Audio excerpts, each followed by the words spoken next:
네, 저는 김성태라고 하고 있고요. 김성태, 현재 가천대학교 게임대학원을 다니고 있습니다. 그리고 게임샷에서 만 20년 있었습니다. 게임샷이 우리나라에서 제일 오래된 게임 웹진 중에 하나입니다. 근데 제가 운이 좋게 아니면 또 굉장히 인연이 돼서 제가 여기서 지금 만 20년째 기자를 하다가 지금 편집장까지 하고 있고요. 어쩌다 보니 이렇게 게임 산업에서 오랫동안 종사할 수 있어서 저한테 굉장히 큰 행운이고 축복입니다. 제 강연은 게임 산업의 역사이지만 게임 산업에서 일하는 사람들 그리고 문화 그리고 게임이 어떻게 흘러갔는가 이런 부분에 대해서 좀 초점을 맞추고 싶었어요. 그래서 이 문화하고 저는 게임을 좀 연결시켰을 때 그러면 게임이란 무엇인가? 게임이란 무엇인가? 여기 좀 아실지 모르겠지만 게임 하면 영어잖아요. 근데 게임을 서양권, 유럽이나 미국에 가서 게임을 영어로 표현할 때 뭐라고 표현하는지 아십니까? 비디오 게임이라고 해요. 우리가 게임이라고 하는데 그 사람들한테 게임이라고 얘기하면 what 이래요. 우리의 게임과 그들의 게임은 인식이 달라요. 우리의 게임은 전자기기로 무엇을 재미있게 유희를 즐기는 거지만 그들에게 게임은 그냥 놀이예요. 스포츠도 게임이고 뭔가 경쟁을 하는 것도 게임이고 그냥 우리가 생각하는 게임도 게임이에요. 첫 번째, 우리는 게임이 제가 나중에 가서 얘기했지만 산업이라는 게 주로 PC에서 시작했어요. 반면에 우리보다 20년 정도에서 많게는 30년 정도 게임 산업이 더 일찍 출발한 서양은 비디오 게임, 즉 TV에다가 게임기를 연결해서 하는 게임이 그렇게 산업이 게임으로 시작했어요. 그러다 보니까 게임을 바라보는 시각과 게임을 바라보는 생각과 게임에 대한 인식이 다른 거예요. 우리가 같은 동양권, 중국, 동남아시아, 일본에서 나름 게임 산업에서 큰 성공을 거두는데 유럽, 미국 같은 이런 서양권에서 성공을 못 거두는 이유 중에 하나도 저는 이거라고 생각해요. 인식의 차이, 문화의 차이, 그리고 우리가 우리 생각대로 그들을 이해하고 그리고 길게는 20년에서 30년의 그 만들어낸 게임 산업의 역사를 이해하지 않고 접근하고 시장에 진출했을 때 우리는 그 시장에서 그 문화에서 성공하기 힘들 거라고 생각합니다. 우리는 왜 역사를 배워야 하는가? 게임도 탑골공원 시대, 차트 역주행하는 그 시절 히트작들. 실제 게임트릭스 PC방에 1위부터 10위까지 있는 게임들을 보면 거의 최소 10년에서 15년 심지어 스타크래프트 들어있어요. 스타크래프트는 참고적으로 21년 된 게임이죠. 그런 게임들이 계속 들어가 있어요. 최근에 우리나라도 그렇고 중국도 그렇고 굉장한 게임 규제들이 많이 일어나고 있죠. 근데 2002년에 그리스에는 정말 말도 안 되는, 그러니까 어떤 법이냐면 공공장소에서 모든 게임을 금한다. 게임을 할 경우 벌금 최대 1억 원, 징역 1년을 처할 수 있다. 그 법이 무려 1년 넘게 갔고요. 지금 보시면 아시겠지만 결국 그 법은 그리스가 EU 안에서 있는 유니온이었기 때문에 EU가 그 법을 위헌으로 판결하면서 1년 만에 그 법은 없어졌어요. 그런데 아주 재밌는 게 그 후 그리스가 e스포츠 강국이 됐어요. 그래서 이제 국내 게임 산업에 대한 어떤 시작과 이런 부분을 좀 시작하도록 하겠습니다. 한민족 역사상 가장 위대한 발명품은 금속활자와 거북선 그리고 온라인 게임이죠. 여기서 온라인 게임은 MMORPG를 의미하겠죠. 아시겠지만 MMORPG는 세계 최초로 우리나라가 개발했다고 그러죠. 굉장히 저는 이 말이 인상적이었습니다. 실제로 온라인 게임이 개발된 후 우리나라는 게임 후진국에서 굉장히 빠른 시간 안에 게임 강국이 됐었죠. 80년대 중반부터 게임은 실제 개발되고 있었고 정품 패키지 게임을 굉장히 개발하시는 분도 많이 있었지만 그게 뭔가 산업화되고 그게 연결고리가 돼서 계속 그 게임으로 업을 삼기에는 굉장한 열악한 환경들이 있었어요. 그러다가 우리나라가 1997년부터 IMF를 맞이하고 또 그 IMF를 통해서 충전 인프라를 했죠. 그 PC방 인프라가 깔리면서 우리나라가 이제 그 게임 산업화 시대를 맞은 것 같아요. 신검의 전설은 이게 우리나라 최초의 게임이기도 하지만 우리나라 최초의 한글 게임이기도 합니다.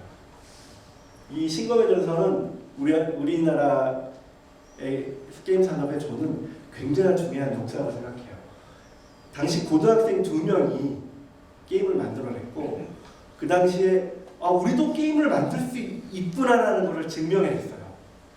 패키지 게임의 시대를 거치다 이제 1990년대 들어서 PC통신 천리안, 하이텔 이런 걸 겪으면서 굉장히 초고속 인터넷 직전에 머드 게임이라는 게 등장을 합니다. 1990년대 한 초반부터 중반까지 머드 게임이 뭔지 아세요? 머드 게임이 멀티비전 던전이었는데 텍스트 MMORPG예요. 굉장히 그래픽은 없지만 텍스트로만 상상력을 자극할 수 있는 그런 게임들이 많고 이런 그 당분의 땅이나 주라기 공원 같은 텍스트 MMORPG는 국내에서 우리나라가 MMORPG를 만들 수 있는 굉장한 원동력이 됩니다. 그러다 다 아는 우리나라에 이제 1996년에 바람의 나라, 97년에 리니지가 나옵니다. 우리나라 어떤 게임 산업의 시작점이 되죠. 그래서 그 전까지 우리나라는 패키지나 이런 부분에 대해서 의존했던 부분에 있어서 독자적으로 얻기 시작해요. 그런 와중에 스타크래프트가 등장을 하죠. 스타크래프트의 등장은 굉장히 절묘했어요. IMF를 여기 다 겪으신 분도 있고 안 겪으신 분도 있지만 IMF는 국가적 재난이었잖아요. 그 국가적 재난을 극복하기 위해서 정부는 초고속 인터넷 인프라를 깔았고 그런 하드웨어가 깔았는데 그런 소프트웨어가 있어야 되잖아요. 때마침 스타크래프트가 그 당시에 들어왔어요. 그게 98년 4월인데요. 이게 얼마나 대단한 거냐면 첫 번째 우리나라에서 게임으로 부자가 나옵니다. 그리고 한국 게임이 산업화되는 결정적인 계기였어요. 그리고 드디어 자본이 들어오기 시작했어요.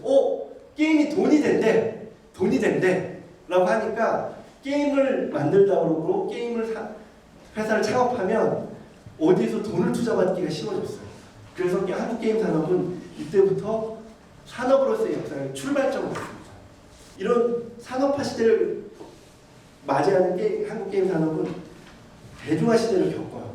그러다 보니까 그동안 당시 근 10년 동안 한국 게임 산업을 이끌었던 스탠드얼론 주로 이제 혼자 하는 패키지 게임들은 결국 침체를 겪고 누군가 같이 하고 누군가 온라인에서 플레이하는 게임들이 굉장하게 떠오릅니다. 게임이 진짜 돈이 되네 라고 하니까 IPO라는 걸 하기 시작하고 코스닥이나 코스피에 상장을 하고 투자를 받고 이러다 보니까 완전 기업화되기 시작하는 거예요. 그래서 예전에는 게임 회사의 CEO들이 대부분 게임 개발하시던 분들이었는데 어느 순간 게임 회사 CEO들이 전문 경영인들이 되고 투자 전문가가 되고 투자가 되고 또 M&A가 일어나고 이런 사람들이 처음으로 우리나라 그 게임 산업에 일어나요. 우리나라 게임 산업이 처음으로 약간 위기 그리고 의문점들을 당하는 시기인데 그게 언제냐면 한 2003년 정도 돼요. 예전에 게임의 어떤 성인 등급의 기준은 뭐였냐면 이 게임이 노출이 있는가 이 게임이 폭력이 있는가 정도였는데 이 게임이 노출도 없고 폭력도 없는데 그 안에서 발생하는 재화를 통해서 뭔가 사행성이 발생하네? 그거는 성인들만 해야 되는 거 아니야? 라고 해서 처음으로 리니지가 그 전에는 12세 등급에서 18세 등급을 받습니다. 그러다가 2004년 정도에 카트라이더가 대박을 칩니다. 카트라이더의 대박은 굉장히 게임업계, 게임 산업에서 굉장히 중요해요. 카트라이더가 첫 번째로 여성들을 끌어들였어요. 그리고 두 번째로 굉장히 어린아이들, 초등학교 1, 2, 3학년들을 끌어들였어요. 그 전까지 게임은 5, 6학년, 중학생, 고등학생, 대학생 남자들이 하는 거거든요. 그래서 게임 시장이 확대가 되니까 처음으로 시장이 열리네, 라이트 게임이 열리네 그러면서 게임 시장도 게임 업계들도 점점 이런 여성 그리고 라이트 게임 시장을 바라보기 시작했습니다.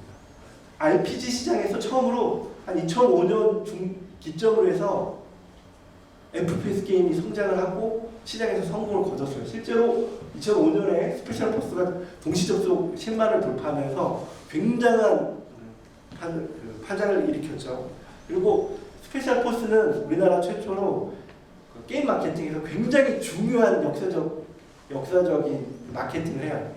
PC방 마케팅을 해요. 처음으로 PC방한테 어떻게 얘기냐면 우리 게임을 하는 건 공짜야. 그냥 PC방도 공짜야. 대신에 건빵 서비스를 하면 PC방에서만 줄 수 있는 아이템을 줄게. 예전에는 PC방을 게임을 하게 하려고 그러면 돈을 내야 됐지만 지금은 그 스페셜 포스는 그냥 게임을 공짜로 하고 대신에 PC방에서 그 돈을 내면 그 PC방에서만 줄 수 있는 아이템을 줄게. 이거 굉장한 게임 마케팅이에요. 스포츠 게임도 매니아시였는데 한 2007년, 8년, 2000년대 후반에 들어서서 이제 MMORPG, FPS 이제 할 거 없나 찾아보기 시작하는데 스포츠 게임들이 다 안 된 이유들이 있었어요. 그래서 그 이유를 찾아오니까 주로 스포츠 게임들은 라이센스가 관계가 있다는 걸 좀 알기 시작한 거예요. 왜 스포츠 게임이 되지 않는가라는 걸 고민하기 시작하다가 정식 라이센스를 맺고 정식 팀과 정식 선수가 나오면 되는구나라는 걸 깨닫기 시작해서 2000년대 후반부터는 스포츠 게임도 성공을 거두기 시작합니다. 그리고 스포츠 게임이 성공을 거두니까 어떤 일이 벌어지냐면 e스포츠가 또 활성이 돼요. 그래서 우리나라 게이밍 산업이 이렇게 뭔가 이제 성숙화를 겪으면서 이거를 우리만 하지 말고 해외도 좀 잘 팔아보자 하기 시작하는 니즈가 생겼거든요. 그러면서 2000년대 한 중반에 한류가 일어나는데 그 한류의 중심에 대표적으로 라그나르크와 미르의 전설이 있어요. 우리나라가 세계 최고의 온라인 게임이라고 생각했는데 거대한 벽을 만나죠. 2004년에 블리자드에서 월드 오브 워크래프트를 발매하죠. 그래봐야 블리자드가 잘 만들어봐야 스타크래프트나 워크래프트로 패키지 게임 정도 성공하겠지 라고 생각을 했는데 월드 오브 워크래프트가 전 세계 최초로 동양과 서양을 섞어난 게임이 됩니다. 이렇게 2000년부터 2010년 이후에서 우리나라 이제 게임이 드디어 이제 다변화 시대를 갖고 있는데 주로 PC에서 모바일 게임으로 등장을 하는데 모바일 게임에서 처음으로 다변화 시대를 만든 게 웹게임하고 SNG예요. 그러니까 모바일 게임은 그 전까지 없었던 건 아닌데 퓨처폰에서 스마트폰이 되면서 확실히 메이저 시장으로 등록을 하기 시작하고 그런 타이밍에 PC는 더 돈을 많이 투자하기 시작해요. 모바일 게임이 계속 성장을 하고 있죠. 그러자 또 이제 모바일 게임에서 또 잘 알다시피 규제가 일어나요.